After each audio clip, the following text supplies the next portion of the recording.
Hi Pisces, and this is a general reading that could benefit any sun, moon, or rising Pisces sign. And so hopefully something will resonate here with you, but we can look to the cards to get a sense of the energies and insights and messages from Divine Source or the universe for Pisces.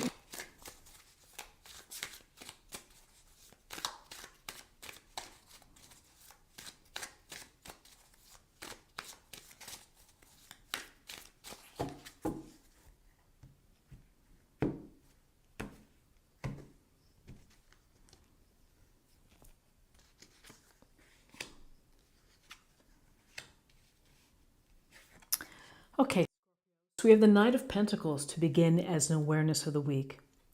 So the Knight of Pentacles is a hard worker, someone who's devoted and who is very careful in getting the job done and is invested in getting projects, things to do. He or she is very, very aware and planning and practical in order to make things successful, in order to reach goals. You can see this knight is just sitting on the horse, holding the pentacle, and is looking downfield at maybe everything that's growing. He's thinking about how to build greater foundations, how to have more coins, how to improve resources. He's going to work hard. He's going to study. He's going to be reliable and steadfast. So the energy that's coming through for you is this very, again, stable energy, very grounded, pragmatic energy. Slow moving, taking your time, doing your best work in order to reach your goals. You know that ultimately you'll get there. May not be as quick as everybody else, but it will be a job well done. Whatever is your focus for the week, it is a gentle reminder to work smart and to put in the time and the energy and the focus and the lack of distractions in getting it done. So while you're plodding along, getting things done, here's the Six of Cups. And the Six of Cups is it's a card of gentleness. It's a card of kindness. You see the older child giving the younger child a cup filled with flowers. A random but beautiful moment. And so this is a card where it's a nice reminder to be gentle and to be considerate and to be kind to others. That just like a child would be sweet and would pluck maybe a flower to give to a parent, here's this energy to say it's okay to be gentle and to be good. You know, there doesn't have to be a reason to do so, just do so. Another part of this Six of Cups is sometimes we think back on old times. We may find comfort in our memories. We might find comfort in nostalgia. We might use it as a reference point that you remember, well, when I lived back there, I was really happy.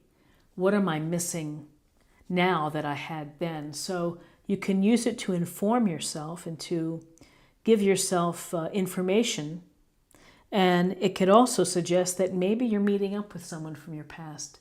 It could be a lunch date. It could be driving through an old town, an old professor. You run across a picture from a yearbook or something and brings back fond memories. But there's a sense of accessing nostalgia here that's not harmful. That is sweet and kind, and it's in a loving fashion. The thing to think about, however, is not to get stuck in living in the past and not moving out from that. You have to acknowledge the past, you have to put it in its place, remember it for fond memories, and then keep living. Keep living. Don't let your past stall your progress.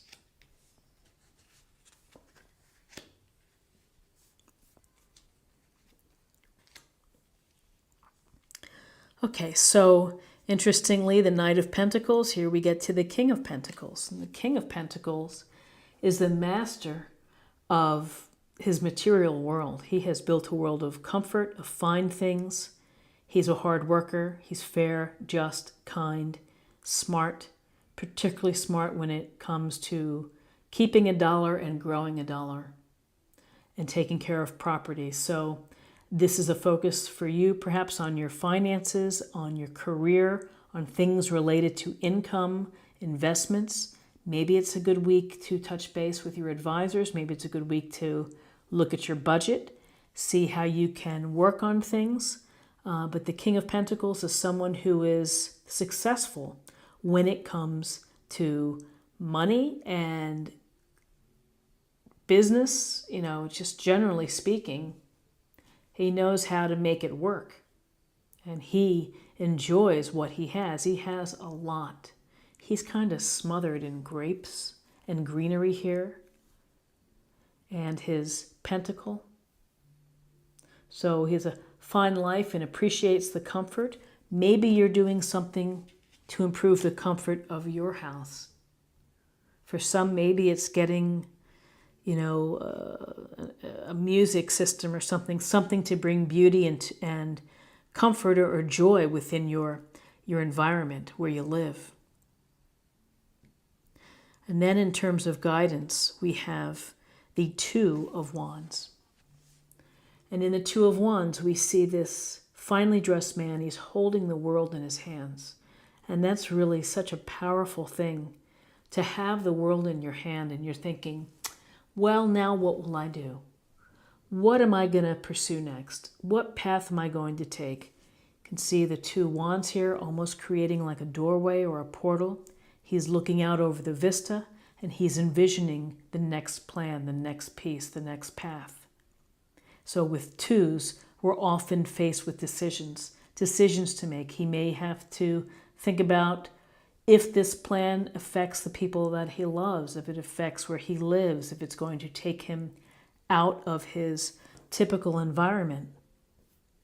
So these things for you, as you're thinking about, maybe you're thinking about your big picture and what you want to do next, and you've been planning and working hard and trying to make things happen. And this is deciding about how you're going to move forward, where you're going to go. It's really up to you. You have the power to choose your passions and your enthusiasms.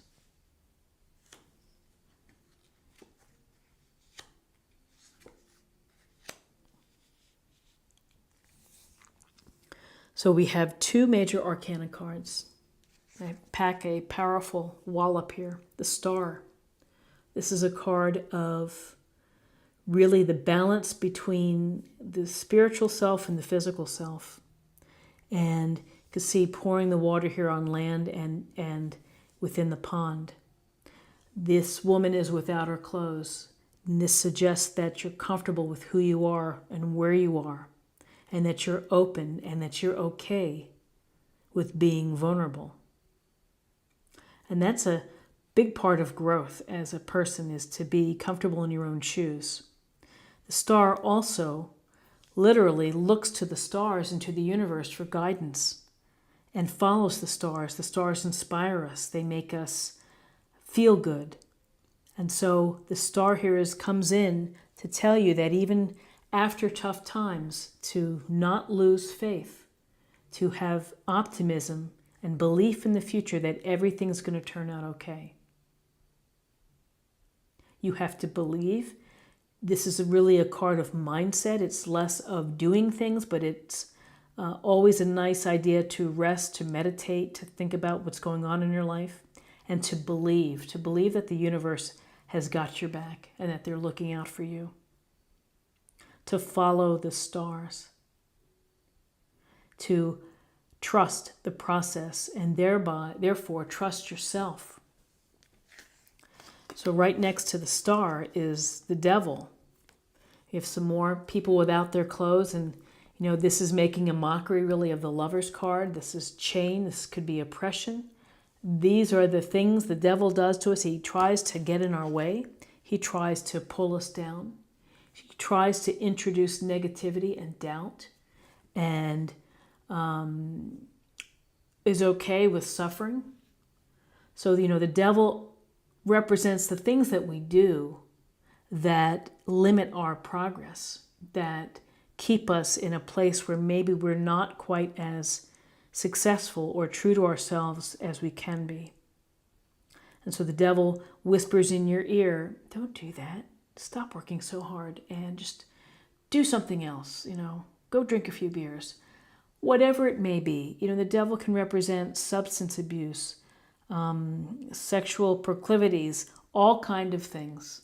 It's the actions and the behaviors that limit you, because the devil is trying to rob your faith. It's trying to take your confidence and your belief to pull you into his side. So what's interesting is that these chains are loosely bound. You have to be ready to say, I'm done with this behavior. I'm going to move on. I'm going to take a step away from it. I feel, though, that with the stars are pretty powerful cards. It's about faith and optimism. And you will need to hold on tightly to your faith in the universe, that the universe is looking out for you, and that ultimately good things happen when you believe, and to not allow the devil to gain a greater hold. If you can start to chip away at what the devil does with respect to your life, then you're in a position of healing and a position of allowing all the good things to come to you, the abundance, all the hard work pays off, the vision, the big picture for you is get a hold of the devil and put the devil in his place. Okay, let's see what we have for an affirmation for the week. This can be a meditation point.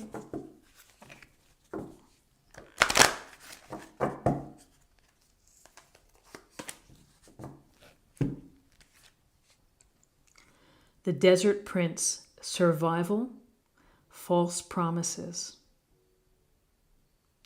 So the Desert Prince here is armed, and he has his line behind him, suggests courage,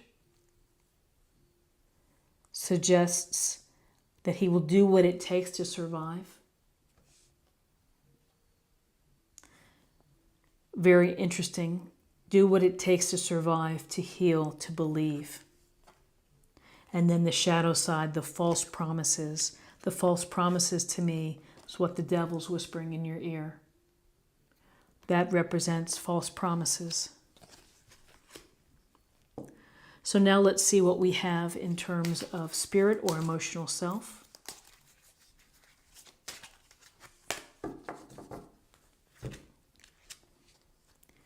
Relationships. Relationships are just mirror images of your own life, how you feel and treat yourself, as well as how you react and respond to different situations and people around you. Be aware that every relationship is an opportunity for soul growth. So your relationships, embedded within how you treat people of kindness and consideration. Your relationship with yourself is important as well.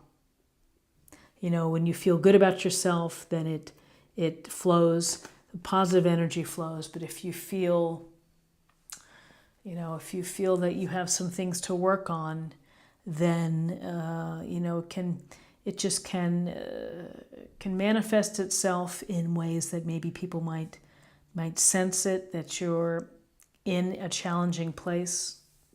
Everybody at a point in their life is in a challenging place because of the devils that we face. And so if we can focus on the good in our relationships, if we can focus on being honest and being, again, kind and generous and loving, then that goes a long way.